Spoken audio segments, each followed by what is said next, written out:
Il y a dans Elio une manière d'être monde avant d'être film. Quelque chose de circulaire, de plastique, de décalé.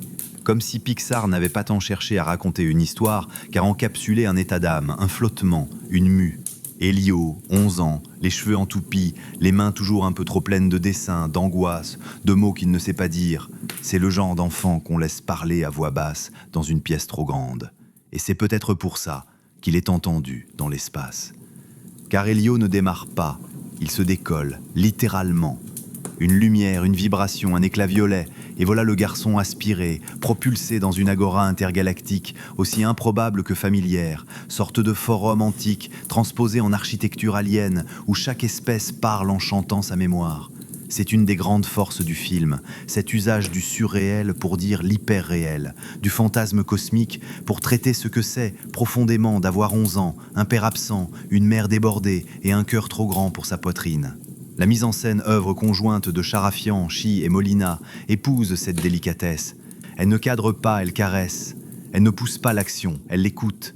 Tout est doucement penché, comme les regards vers le sol quand on est timide, ou les planètes qui s'évitent par pudeur gravitationnelle. Il y a du Hayao Miyazaki dans l'air, on pense à Le Voyage de Chihiro évidemment, mais aussi du Spike Jonze, du Miranda July, du Albert Dupontel même, dans cette manière de faire jaillir l'émotion du bizarre, de la faille, de l'accident poétique. Et puis il y a Glordon, impossible de ne pas l'aimer. Tentaculaire, gélatineux, oscillant entre Jar Jar Binks et un thérapeute de groupe, il devient, sans qu'on s'en rende compte, le miroir exact d'Elio. Maladroit, émotif, drôle malgré lui. Quant à Olga, la tante mi-espionne, mi-institutrice, c'est l'anti-mascotte parfaite. Une présence rude, quasi tchécovienne, qui permet au film d'éviter la mièvrerie. Mais ce qui bouleverse, ce n'est pas la fable, assez classique dans sa structure, c'est son exécution. Le soin maniaque accordé aux textures, au silence, aux infimes ruptures d'intonation dans la voix d'Elio. La musique, signée par un duo de nouveaux venus, ne souligne rien, elle relie. Elle fait de la solitude un motif, du silence un pont, du manque une promesse. Elio est un film sur l'imposture, mais pas celle que l'on croit.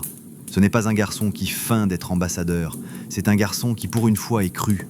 Et cette crédulité du monde à l'égard d'un enfant devient alors l'acte politique le plus bouleversant du cinéma Pixar depuis vice-versa. On en ressort sonné, apaisé, changé.